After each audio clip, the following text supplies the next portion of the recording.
How you doing? Mm-hmm. Let me fix this for you. Actually, turn your head just a little bit. Oh, the other way. Mm-mm. What's wrong? You got it? Yep. There you go. So, ready to record? Yeah, Okay. I'm recording. So we look down his ear canal and I lift up his eardrum, and the area behind his eardrum is full of all this inflammation. It's completely filling that area, completely surrounding all his hearing bones even, which is why it's affecting his hearing. Okay. His second and third hearing bone are actually almost withered away a little bit just from all this inflammation. Wow. So we take out his second hearing bone because it doesn't do anything then. And we clean out all this inflammation that's behind his ear. Once I clean it out, then it looks healthy again. Okay. I made the incision behind his ear and I open up that bone called the mastoid bone. That mastoid bone, full of the same tissue. Wow. And it's completely plugging up the entire area, so we could remove all this. It's almost like this inflammation burden that's just in there. Clean out all that area. His facial nerve, right behind the eardrum, it actually makes a little turn and then goes down to this bone and comes out here. And in that area, sometimes you can have a little bit of opening where it's not covered in bone. Okay. We call that dehiscent.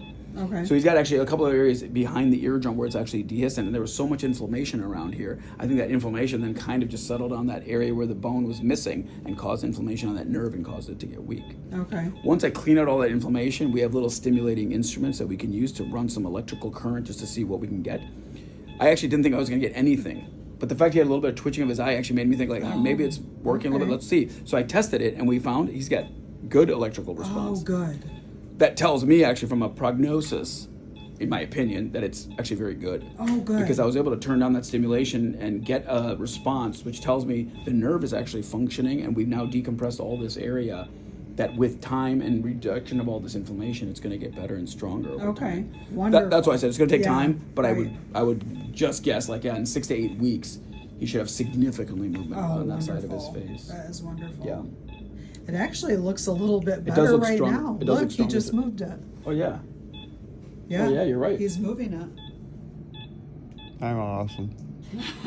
Smile real big for us. He's, does. yeah, Yeah, he does get it's some- working a little bit. Raise your eyebrows up really big Yeah. and close your eyes really tight. That's where I was seeing a little twibber right here. Yeah, I mean, I think I'd be impressed if he got it this quick. But Right. Yeah, you're but I right, but see a that's little moving bit that of he did not have before. improvement. Yeah, Yeah.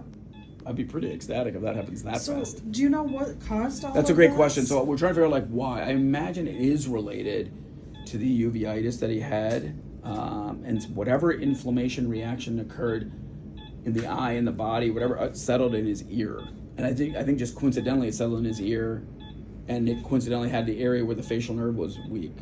Actually, to answer your question, I don't have a good answer as to why. Okay. The why and why it settled in his ear, I can't tell you that. He's mentioned to a few doctors that we've seen about this that, he uses a CPAP, and he said, maybe I didn't clean it like I should have. And do you think that could have It's possible. possibly You could say, caused why it? didn't it affect his other ear? Why is it Right. only one ear? But it's possible. Okay. I did, by the way, of this tissue, I sent it for cultures. Okay. And not biopsy, because I'm not really worried about anything, but I sent it for cultures. I look for things like TB, or Okay. there's some other weird granulomatous diseases we call that can affect this. And it can be related. Again, if you have uveitis, we're always worried about, do you have an autoimmune problem? There's some weird diseases called like Wegener's disease and sarcoid Yeah. and stuff that can settle in the ear that maybe relate to all this that all the doctors are looking for. And I would say if they came back and told me later on, like, oh, they think he has sarcoid, I'm making it up, by the way. But Yeah. just say, let's say he had it, I'd be like, well, that may make sense of what I saw in his ear. Okay. As an ear specialist, I would tell you, I don't know why he has this. Okay. But there is something they should keep looking and digging for to try to figure out what else could it be. With it, he had the herpes shingles in his left eye. Yeah.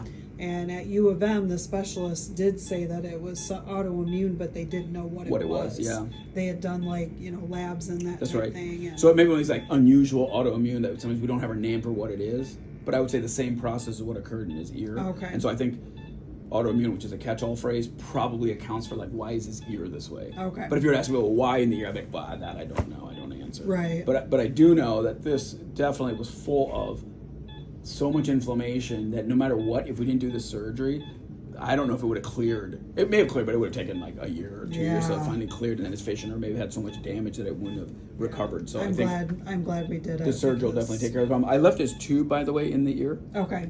There's a slight possibility when that tube falls out, I may actually want to put a new tube in. And then lastly, actually, I didn't say that the second and third hearing bone weren't working. I Okay. put a prosthesis in to connect the first and the third okay. hearing bones. Okay. I debated with all that inflammation, maybe I should wait and not put one in because I don't want to get it inflamed or irritated. But then he would need another surgery for me to take him back to put a prosthesis in. So I was like, you know what? Okay. I'll just take the gamble, put a prosthesis in. It should improve his hearing. Okay. If I'm, let's say 6 months from now, he keeps getting all this drainage and moisture through his tube, and I just don't love the way his ear is acting. That means it's probably reacting to this foreign material. Okay. And I would say, let's do a quick surgery. I lift up your eardrum. I'll take out that prosthesis. Okay. Just so we can get rid of it. But I think the likelihood is very low.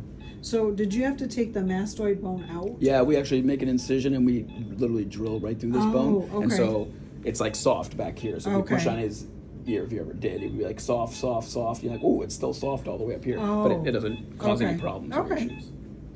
All right. Ears popping Just popping? a little bit. You're welcome.